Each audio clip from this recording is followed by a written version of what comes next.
కృష్ణకుమార్ గారు నమస్తే అండి. నమస్తే అండి. మేడం, జనరల్ గా మనకి ఇండియా పాకిస్తాన్ మ్యాచ్ ఉందంటే అది ఒక రకమైన క్రికెట్ ఫీవర్ ఆవరిస్తుంది. అంటే చిన్నప్పుడు నిద్ర కూడా పట్టేది కాదనమాట మాకు. ఆ, ఇప్పుడు చూస్తా అంటే 2019లో ఒకసారి పుల్వామా బాలాకోట్ అంటే ఒక యుద్ధ కాంక్షతో దేశం రగిలిపోయింది. పాకిస్తాన్ ఏదో ఒకటి చేసేయాలి అనే స్టైల్లో. ఇప్పుడు కూడా దానికంటే ఎక్కువగానే ఈ వార్ మాంగరింగ్ పీపుల్ కూడా ఎక్కువ ఉన్నారు మన దేశంలో, అన్ఫార్చునేట్లీ. కానీ వాళ్ళు చేసిన ఒక నీచమైన దాష్టిక పనికి ప్రతిగా ఒకటికి పదింతలు చెప్పాలి, యుద్ధం చేసేయాలి. అంటే వీళ్ళెవరు యుద్ధం చేయరు అనుకోండి, అడిగేవాళ్ళు యుద్ధం చేసేయాలి ఏదైనా.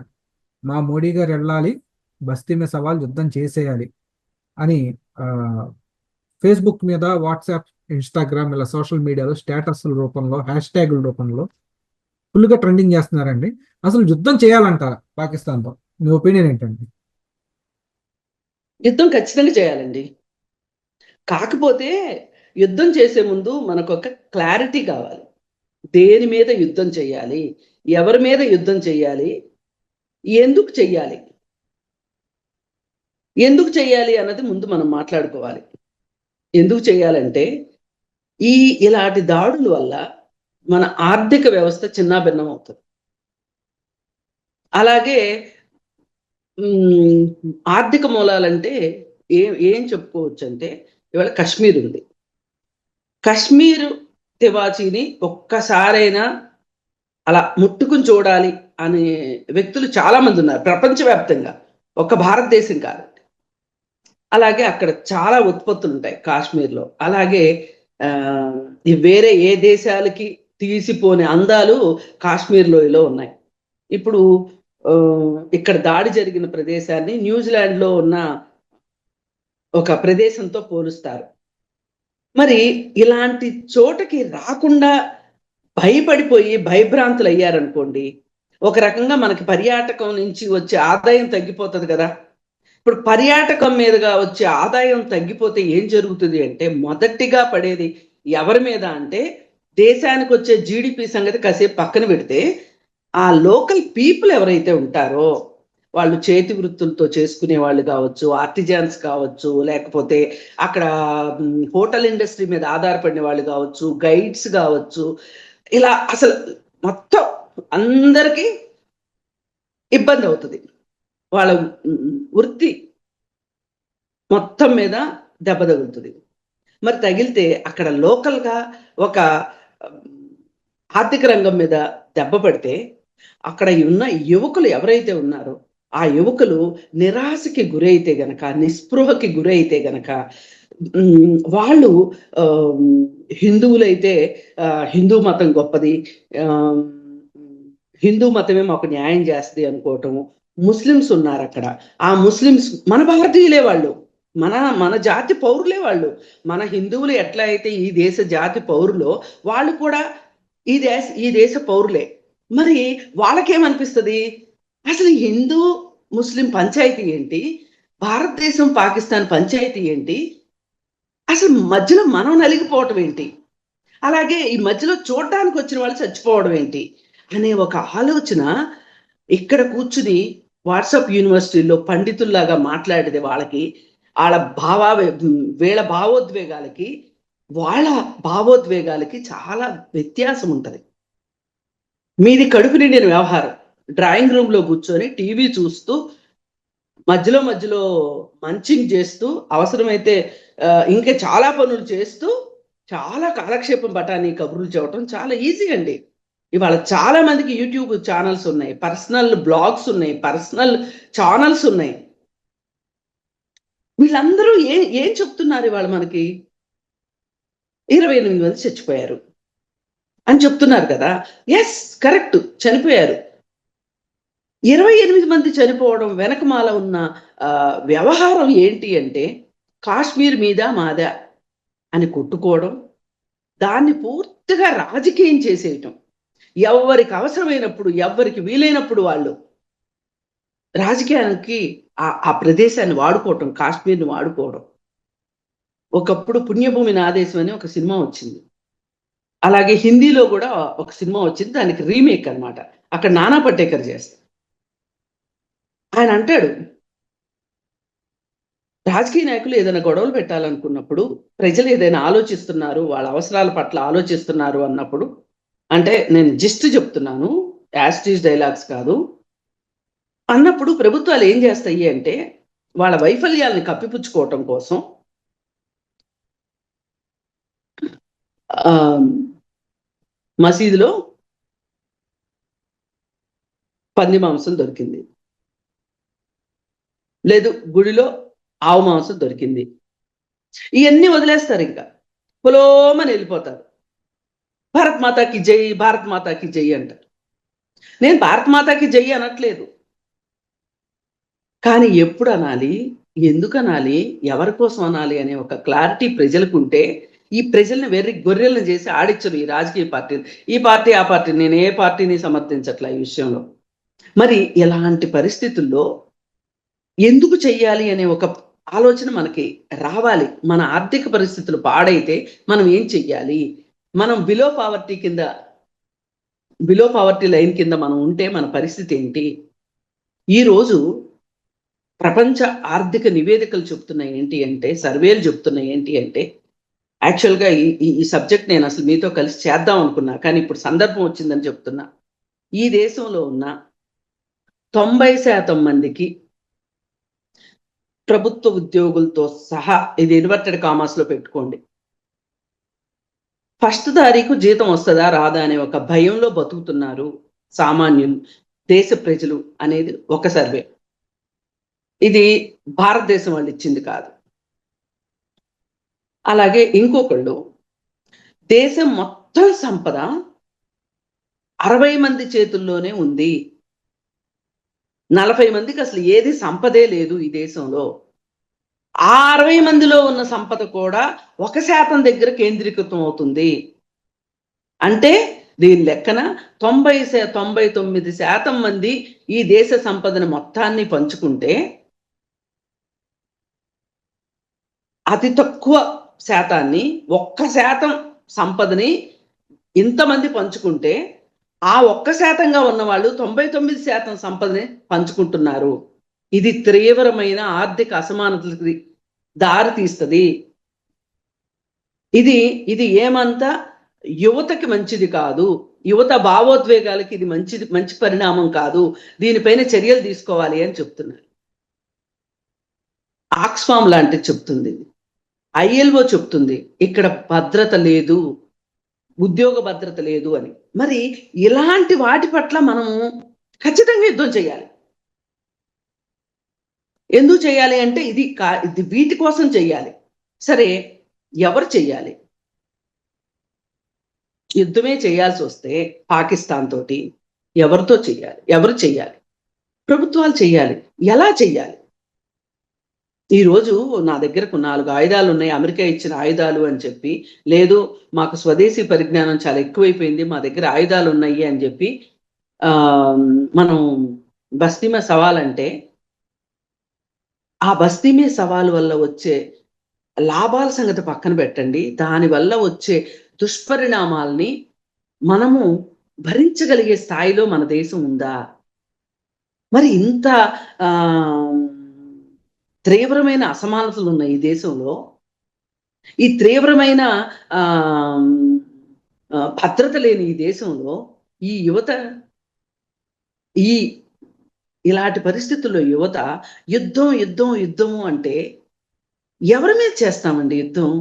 వాడు కనిపించని శత్రువు టెర్రరిజం అనేది. టెర్రరిస్టు అనేవాడు చాలా చాలా, అతను ధైర్యవంతుడు కాదు, తెగిడిచిన వాడు. అంటే ఇక్కడ ఒక ప్రశ్న అండి, టెర్రరిస్ట్ వాళ్ళు ఏదో ఒడ్డు నుండి మన మీద రాయలేదు కదా, అసలు యుద్ధం చేయాల్సింది మన భద్రతా వైఫల్యం మీద కదా. నేను అక్కడికే వస్తున్నా. ఇప్పుడు అందుకే మనం ఒక టెర్రరిస్ట్ మీద యుద్ధం చెయ్యాలి అనే దానికంటే ముందు అసలు టెర్రరిస్ట్ మన దగ్గరికి ఎలా వచ్చాడు అదే దాని మీద మనం ఫోకస్ పెట్టకపోతే, ఒక యుద్ధ ప్రాతిపదికన మనకు సమాధానం ఎలా దొరుకుతుంది? అసలు ఎలా చేయగలిగారు వాళ్ళు? మన ఇంటెలిజెన్స్ వ్యవస్థ ఏమైపోయింది? NIA ఏమైపోయింది? గూఢచారి వ్యవస్థలు ఏమైపోయినాయి? ఇప్పుడు మన రక్షణ వ్యవస్థకి బడ్జెట్ చాలా ఎక్కువ పెట్టుకుంటాం మనం. మరి ఈ బడ్జెట్ అంతా ఏమవుతుంది? పోయినసారి ఎప్పుడో బాంబేలో ఉగ్రదాడులు జరిగినప్పుడు మాకు సరైన జాకెట్స్ ఇవ్వలేదు అని చెప్పి వచ్చింది వార్త. ఇలాంటి అడపాదడపా వస్తుంటాయి వార్తలు. మరి ఇలాంటి వైఫల్యాలను ఎవరిని ప్రశ్నించాలి? ఎవరు ప్రశ్నించాలి? ఎవరిని ప్రశ్నించాలి? మనమే కదా ప్రశ్నించాలి. ఎవరిని ప్రశ్నిస్తాం? పాకిస్తాన్ ప్రశ్నిస్తే అసలు మేము అజాగ్రత్తగా ఉంటాము, మాకు చేత కాదు, కానీ మీ దేశం నుంచి మీరు టెర్రరిస్టులు మట్టుకు మాకు రావద్దు అని అడిగి బతిమలాడితే వాళ్ళు ఒప్పుకుంటారా? పైగా కొంతమంది తీర్పరులు ఏం చెప్తున్నారు, ఇది దేశాల మధ్య యుద్ధం కాదు, మతాల మధ్య యుద్ధము అంటున్నారు. నేను దేశాల మధ్య యుద్ధం అని అనట్లేదు, మతాల మధ్య యుద్ధం కూడా కాదు ఇది. వాళ్ళు ఒక టెర్రరిస్ట్ గ్రూప్, వాళ్ళు మేమున్నాము అని అనిపించుకోవటం కోసము, వాళ్ళ ఐడెంటిటీ క్రైసిస్ కోసం ఒకటి, రెండోది కాశ్మీర్ పైన మాకు ఆధిపత్యం ఉంది అని చెప్పి వాళ్ళు అనుకోవడానికి, ఆ కారణంతో జరిగింది ఇది. దీన్ని మతానికి పులిమేసేస్తే ఏం జరుగుతుంది అంటే, ఇప్పుడు మనం మనం మన ప్రతి ఇంటి పక్కన మనకు మనం ముస్లిమ్స్ తోటి వాళ్ళు మనతోని మనం వాళ్ళతోని సహజీవనం చేస్తూ ఉంటాం. ఇప్పుడు మన ఇంటి పక్క ముస్లింని మనం అనుమానిద్దామా? అందుకే ఇలాంటి ప్రశ్నలు వస్తాయి. ముస్లిం దాకా కూడా లేదండి. ఈ ఉదంతంలో ఒక ఎవరైతే టూరిస్టులు వస్తారో ఆ టూరిస్టులు గుర్రాల మీద ఎక్కించి తీసుకెళ్లేటువంటి ఒక వ్యక్తి ముస్లిం, అతను ప్రతిఘటించాడని అతను కాల్చవతలు చంపేశారు. అంటే ఉగ్రవాదులు తిరగబడితే హిందూ ముస్లిం సంబంధం లేదు. అక్కడ లోకల్ గా ఉన్న ముస్లిమ్స్ చాలా సపర్యలు చేశారు వాళ్ళకి. అంటే సైన్యం వచ్చే లోపు వాళ్ళకి సహకరించింది ఎవరు? లోకల్ ముస్లిమ్సే. అందుకే నేను అంటున్నా, దీన్ని మతానికి అంటగట్టొద్దు. మతానికి అంటగడితే మనము ఎవరి మీద యుద్ధం చేయాలో అది పక్కకి వెళ్ళిపోతుంది. అందుకని ఇక్కడ యుద్ధం చేయవలసింది ఎవరితోనూ అంటే, ఎవరు చెయ్యాలి అంటే ప్రభుత్వమే చెయ్యాలి. ఎవరితో చెయ్యాలి అంటే మన నిఘా వ్యవస్థలు ఏమిటి, ఏం చేశాయి, ఎందుకు ఈ భద్రతా వైఫల్యం? వీళ్ళు రోడ్డు మీద వచ్చేది తిట్టక్కర్లా, అంతర్గతంగానైనా సరే వాళ్ళతోటి వీళ్ళు మాట్లాడాలి. ఎందుకు జరిగింది ఇలా అని ఆలోచించాలి. హోమ్ మినిస్టర్ ఏం చేస్తున్నారు, రక్షణ మంత్రి ఏం చేస్తున్నారు, ప్రధానమంత్రి ఏం చేస్తున్నారు? ఇప్పుడు అజిత్ దోవల్ ఉన్నారు, ఆయన బాధ్యత వహిస్తాడా 28 మందికి? అంటే సింపుల్ గా మతం మీదను పాకిస్తాన్ దేశం మీద వేసి రుద్దేసేస్తే అయిపోతుందా? ఆ ఉద్దేశంతోనే వీళ్ళు ఏం చేస్తున్నారు అంటే, ముస్లిమా కాదా అని చూసుకుని ప్యాంట్లిప్పి చూసి మరీ చంపారు అనే దాన్ని ఎక్కువ ఓవర్ పబ్లిసిటీ చేస్తున్నారు. అలా జరిగి ఉండొచ్చు, జరగలేదని నేను అనట్లేదు. కానీ మనం ఇప్పుడు ఆలోచించాల్సింది, ఎదుర్కోవడం ఎలా, ఈ దేశం మన కోసం ఎలా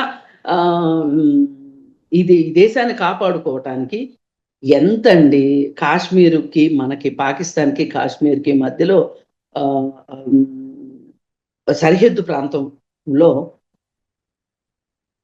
భద్రత పెంచితే అయిపోతుంది.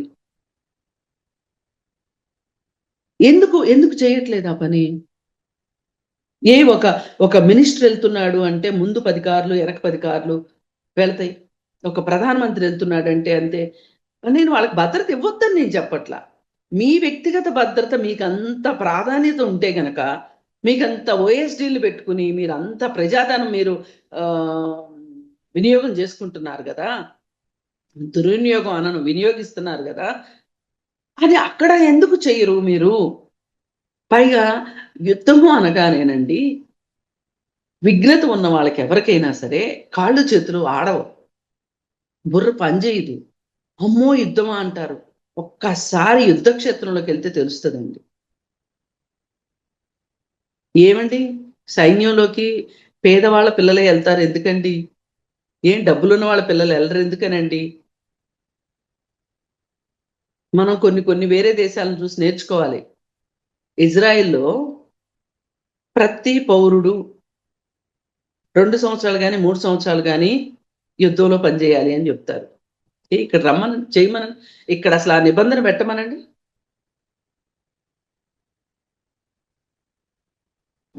అందరికీ 56 అంగుళాల ఛాతీలు ఉండకపోవచ్చండి, ఉన్న వాళ్ళైనా వాడాలి కదా అని. ఏం చేస్తున్నారు? బుద్ధికి 56 అంగుళాల, దేహానికి 56 అంగుళాల ఛాతీలు. ఏం ఆలోచిస్తున్నాయి మీ బుర్రలు అసలు?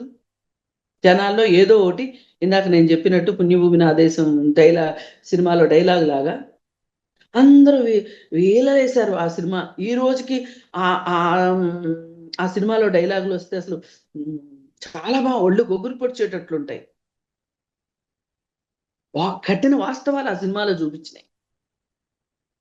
మరి ఇలాంటి పరిస్థితుల్లో వన్ సైడెడ్గా కశ్మీర్ ఫైల్స్ లాంటి సినిమాలు తీసి, కేరళ స్టోరీస్ లాంటి సినిమాలు తీసి, ఇప్పుడు మహానుభావురాలు ఆమెకు పార్లమెంట్కి అటెండ్ అవ్వడానికి టైం ఉండదు, కానీ ఎమర్జెన్సీ లాంటి అబద్ధాల కోరు సినిమా తీసిన ఆవిడకి, ఇప్పుడు ఆవిడ ఆ సినిమా తీసిన ఆవిడ, ఆ స్టోరీ బుక్ రాసిన ఆవిడ, బుక్ను బట్టే నేను ఈ సినిమా తీశానని చెప్తుంది. ఆవిడ కేసు వేసింది, నా పుస్తకంలో చాలా పేజీలకి ఆ సినిమాకి సంబంధం లేదు అని చెప్పి.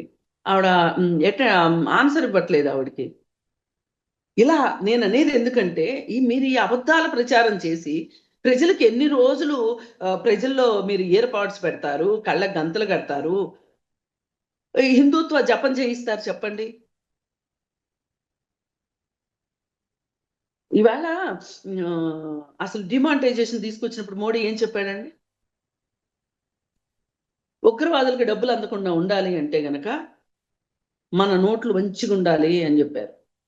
ఆ రోజు దేశంలో ఉన్న డబ్బంతా తీసుకుని వెళ్ళి దాన్ని డిస్ట్రాయ్ చేసి కొత్త నోట్లు ముద్రించి దేశం మీద పంపించారు. నేనేమి నిజంగా ఆయన అనుకున్నవన్నీ గనక సఫలీకృతం అయ్యుంటే గనక, ఆ లక్ష్యాలు, డిమానిటైజేషన్కు ఉన్న లక్ష్యాలు గనక సఫలీకృతం అయ్యుంటే గనక, ఆ లక్ష్యం దిశగా పనిచేసి ఉన్నట్లయితే గనక ఇవాళ ఇది జరగకూడదు కదా. మరి ఇది ఎందుకు జరిగింది? అదేమంటే ఈయన సౌదీ అరేబియా వెళ్ళాడు కాబట్టి జరిగింది. ఇంకో పెద్ద మనిషి మాట్లాడుతున్నాడు, అసలు మోడీ లేని టైం చూసుకుని గురి చూసి కొట్టారు వాళ్ళు అని. ఏం చేసేవాడండి మోడీ ఉంటే?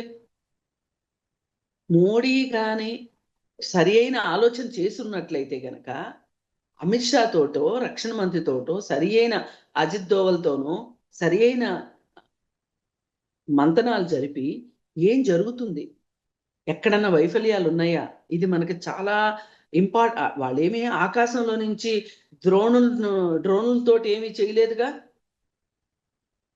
కాలి నడకనే వచ్చారుగా, రోడ్డు మార్గానే వచ్చారుగా. అయితే ఒకటి, ఇలా ఆకస్మికంగా జరిగే వాటికి నేను వ్యక్తులుగా వాళ్ళని బాధ్యులను చేయాలని కాదు, కానీ మనకు ఒక వ్యవస్థ ఉంది, ఆ వ్యవస్థని చూసుకోవాల్సిన బాధ్యత వీళ్ళదే. అందులో మటుకు ఏమీ అసలు రిజర్వేషన్ ఇవ్వడానికే వీల్లేదు. ఎందుకు జరిగింది అనేది వాళ్ళ ఆలోచించాలి. యుద్ధం అంటే తొక్కుడు బిళ్ళ ఆట కాదు. ఇంకొక ఆయన ఎవరో, మోడీ గారు యుద్ధం చేసేయాల్సిందే, యుద్ధం చేసేయాల్సిందే. ఎవరు మీద చేస్తారండి? పోనీ ఇంత చెప్తున్నారు కదా, యుద్ధాలు చేయడానికి మీ యావదాస్తులు రాసివ్వండి, ఆస్తులు లేని వాళ్ళు వెళ్ళండి. ఆస్తి అంతా అక్కర్లేదండి, ఒక నెల జీతం ఇవ్వమన్నా ఎవరు ఇల్లు, ఒక నెల జీతం ఇవ్వమన్నా కూడా ఎవరు ఇల్లు, ఆస్తుల దాకా వెళ్ళారు. లేదు, ఇన్ని మాటలు చెప్పినందుకు ఇవ్వాల్సిందే ఖచ్చితంగా. పోనీ ఒక్క నెల జీతం, ఆస్తి అంతా వద్దు, ఒక్క నెల జీతం ఇవ్వమన్నా కూడా ఎవరు ఇల్లు. ఫ్రీ కదా, టిక్కు టిక్కు టిక్కు అని కొట్టేయడం కీబోర్డ్ మీద, చాలా ఈజీ కదా. అయితే వీళ్ళందరిది పక్కన పెడితేనండి, వీళ్ళందరి భావోద్వేగాల్ని రెచ్చగొడుతున్న ఒక వాట్సాప్ యూనివర్సిటీ ఉందండి. ఆ వాట్సాప్ యూనివర్సిటీయే ఇదంతా చేస్తుంది. ఒక పథకం ప్రకారం వీళ్ళల్లో ఈ విద్వేషాన్ని రెచ్చగొడుతుంది. ఆలోచన అని నింపాల్సిన మీడియా, సోషల్ మీడియా ఒక విద్వేషాన్ని రెచ్చగొడుతుంది. మనం నిజంగా కూడా అండి, ఒక విద్వేషం తెచ్చుకుంటే దానికి మనం అనుకున్న లక్ష్యాన్ని ఆ విద్వేషంతో చేరుకోగలమా? అనే ఒక కామన్ సెన్స్, ఒక తర్కం లేకుండా అయిపోతుంది. అందుకని ఏది ఏమైనా సరే ఇక్కడ చూడవలసింది, యుద్ధం చేయవలసింది, మోడీ యుద్ధం చేయవలసింది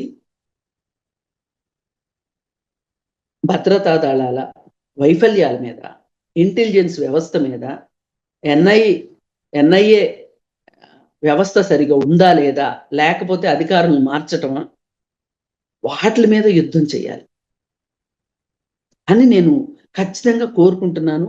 పైగా నాలాగా మీలాగా ఆలోచించే వాళ్ళకి, కాస్త విఘ్నత ఉన్న వాళ్ళకి, ప్రపంచం తెలిసిన వాళ్ళ మనకేమనిపిస్తుంది అంటే ఏదైనా మనం శాంతి ద్వారానే ఎదుర్కోగలం. యుద్ధం ద్వారా ఏమీ చేయలేం. యుద్ధం ద్వారా వినాశనమే వస్తుంది, నష్టమే వస్తుంది. యుద్ధం అంటే అటు కొంతమంది ఇటు కొంతమంది సామాన్యులు ప్రాణాలు కోల్పోతారు. సామాన్యులు అంటే నేను మాట్లాడేది ఏంటంటే సైన్యంలో సామాన్యులు. అజిత్ దోవల్ గారికి ఏం కాదండి, రక్షణ మంత్రి గారికి ఏమి కాదండి. అయితే అందుకని ఏంటంటే అసలు ఈ కాశ్మీర్ సమస్యని ఎలా పరిష్కరించుకోవాలి? చర్చల ద్వారా, లేదు ఆ కాశ్మీర్ కాష్టం అలా వెలుగుతూనే ఉంటే, మండుతూనే ఉంటే మనం దాని పక్కన చలి కాసుకుంటామా రాజకీయ అవసరాల కోసం? ఇంకొంతమంది ఇంకొంచెం ముందుకెళ్ళి అంటున్నారు, అక్కడ ఉన్నది బీజేపీ ప్రభుత్వం కాదు, బీజేపీ ప్రభుత్వం అయితే వాళ్ళంత ధైర్యం చేసేవాళ్ళు కాదు అని. అంటే మనం ఎంత పరిమితంగా ఆలోచిస్తున్నామో చూడండి. అసలు ఈ దేశ రక్షణ ఆ ఇట్లాంటి విషయాలు ఎవరి చేతిలో ఉంటాయి అనేది కూడా క్లారిటీ లేకుండా, ఇది రక్షణ శాఖకు సంబంధించింది, కేంద్ర ప్రభుత్వం మాత్రమే ఇవన్నీ చూసుకుంటది. అవసరమైతే రాష్ట్రాల సహాయం తీసుకుంటది లోకల్ సపోర్ట్ కోసం తప్పితే, మొత్తం చేయాల్సింది, చేయగలిగింది చేసేది కేంద్ర ప్రభుత్వ నిఘా వర్గాలే, అంటే రక్షణ శాఖ మాత్రమే. ఇప్పుడు ఎందుకండి మీకు ఏ శాఖకి లేనన్ని అధికారాలు రక్షణ శాఖకు ఉంటాయి? ఆ బడ్జెట్ని ఏం చేసావు అని అడిగే హక్కు కూడా లేదు ఎవరికి. మనము ఇన్ఫర్మేషన్ యాక్ట్ ప్రకారం, రైట్ టు ఇన్ఫర్మేషన్ యాక్ట్ ప్రకారం ఏ శాఖనైనా అడగొచ్చు, కానీ రక్షణ శాఖను మనం అడగలేము. అంటే రక్షణ శాఖ ఎంత ఇంపార్టెంట్ అని అర్థం, అది చాలా గుట్టుగా ఉంటుందనే కదా. మరి మనం ఇలాంటి విషయాల్లో తొందరపాటు కాకుండా యుద్ధం చేయాల్సిందే, ఎవరి మీద చెయ్యాలి అనే ఒక క్లారిటీని మనం పెట్టుకోకపోతే, మోడీ గారు కూడా యోగా చెయ్యండి అన్నం అరుగుద్ది, లేదు పిల్లలకు పరీక్షల టైము మంచి ఆహారం పెట్టండి, లేదు కరోనా వచ్చింది చప్పట్లు కొట్టండి, ఇలాంటి మధ్యతరగతి జనాల్ని ముద్దు చేసే వ్యవహారాలు మానేసేసి, కాస్త ఆయన పరిధి చాలా పెద్దది, మోడీ గారి పరిధి, ఆయన పరిధిలో ఆయన పనిచేయాలని నేను కోరుకుంటున్నా. ఇట్లాంటి చిట్కాలు ఇంటి పక్కన ఆయుర్వేదం వైద్యులు కూడా చెప్తారు. వంటింటి చిట్కాలు ప్రతి మహిళకి తెలుసు. మీరేం వాటిని స్పెషల్గా చెప్పక్కర్లేదు. మీరు ప్రెస్ ముందుకు రండి, ప్రెస్ని అడ్రస్ చెయ్యండి. ప్రెస్ని అడ్రస్ చేస్తే ప్రెస్ అడుగుతుంది మిమ్మల్ని. అంతేగాని వన్ సైడెడ్ మన్ కీ బాతులు చేసుకుంటూ మీరు ఈ దేశం చాలా బాగుంది అని అనుకుంటూ, ఒకప్పుడు వాజ్పేయి ఒక స్టేట్మెంట్ ఇచ్చారు, దేశం వెలిగిపోతుంది అని. నేను ఆ మహానుభావుడిని కించపరచాలని లేదు, అలాగే ఆ మహానుభావుడు అంటే నాకు చాలా గౌరవం. కానీ ఈరోజు గాంధీ గురించి, నెహ్రూ గురించి వాళ్ళు వేసిన తప్పటడుగుల వల్లే ఇవాళ ఈ కాష్టం ఇలా రగులుతుంది అని వాళ్ళ పైన ఆ త్యాగం చేసిన వాళ్ళ మీద, మేధావుల మీద వీళ్ళు బురద జల్లడం కావచ్చు, లేకి మాటలు మాట్లాడటం కావచ్చు కాదు ఈరోజు చేయాల్సింది. అంతర్జాతీయంగా మనకున్న సపోర్ట్ ఏంటి, ఆ సపోర్ట్ తోటి మనం ఏం చెయ్యాలి, ఎలా చెయ్యాలి? అవసరమైతే చర్చలా, లేకపోతే ఒక మెట్టు దిగాలా? 140 కోట్ల ప్రాణాలండి, ఒక మెట్టు దిగితే తప్పు లేదు.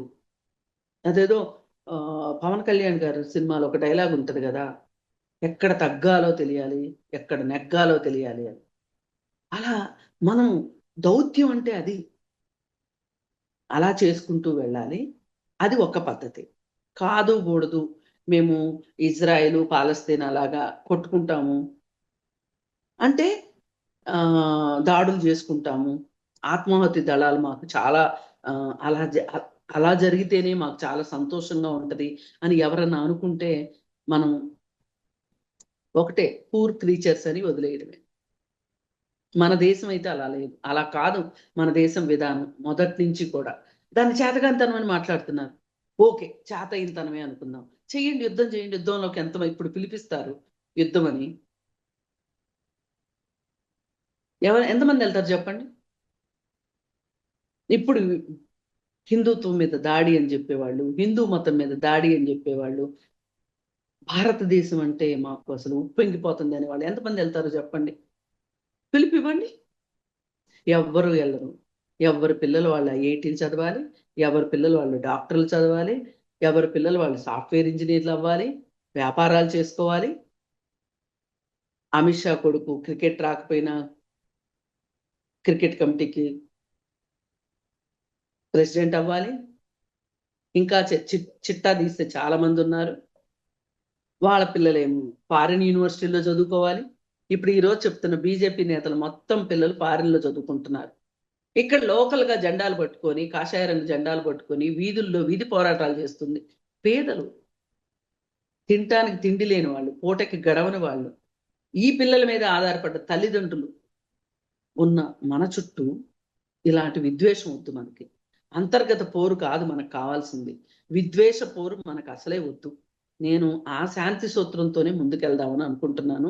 ప్రభుత్వాలు కూడా ఆ దిశలో అంటే 2 రకాల పోరాటం చేయాలి. అంతర్గతంగా మన రక్షణ వ్యవస్థల్ని మెరుగుపరుచుకుంటూ, ఇంకాస్త అవసరమైతే సరియైన చర్యలు తీసుకుంటూ, అలాగే విదేశాంగ విధానంలో ఈ ఈ సమస్యకి పరిష్కారానికి ఏ ఏ దేశాలు కలిసి వస్తాయి ఏంటి అనేది ఆలోచించాల్సిన అవసరం ఉంది అని చెప్పి నేను రైట్ మేడం. అంటే ప్రజలకు కూడా మనం చెప్పాల్సింది, యుద్ధం చేయాల్సి వస్తే చేయండి. ఒకప్పుడు ఎర్రకోట మీద నుంచుని ఆ, బలోచిస్తాన్ బలోచిస్తాన్ వాళ్ళకి హామీ ఇచ్చారు. పాపం వాళ్ళందరూ చావు దెబ్బలు తిన్నారు తర్వాత పాకిస్తాన్లో. తర్వాత నోటు రద్దు చేశాము, అలాగే పుల్వామా బాలకోట్ చూశాము. అంటే ఇటువంటివి prevention is better than cure అంటారు.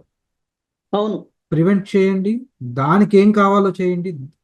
మనం ప్రివెంట్ చేయడానికి మనకి ఆపుతున్న వాటి మీద యుద్ధం చేయండి ముందు. అవును. వాటి మీద యుద్ధం చేయడం అంతసేపు ప్రధానమంత్రి ఆదేశం ఇస్తే వెళ్ళి చేస్తుంది మన మిలిటరీ. కానీ అది చేస్తే ఫిక్స్ అయిపోదు కదా, మళ్ళా వాడు ఇంకో 2 ఏళ్ళకి 3 ఏళ్ళకి ఇలాగ దొంగ దెబ్బ తీయడం గ్యారంటీ ఏంటి? గ్యారంటీ ఉంది. Prevention is better than cure. సామాన్యులు కూడా ఆవేశం ప్రివెంట్ చేసుకోండి. ఆవేశం కాదు, ఆలోచన ముఖ్యం. దేశం ఆవేశంతో ఉండకూడదు, ఆలోచనతో ఉండాలని మనస్ఫూర్తిగా కోరుకుందాం మేడం. ధన్యవాదాలండి. ధన్యవాదాలు.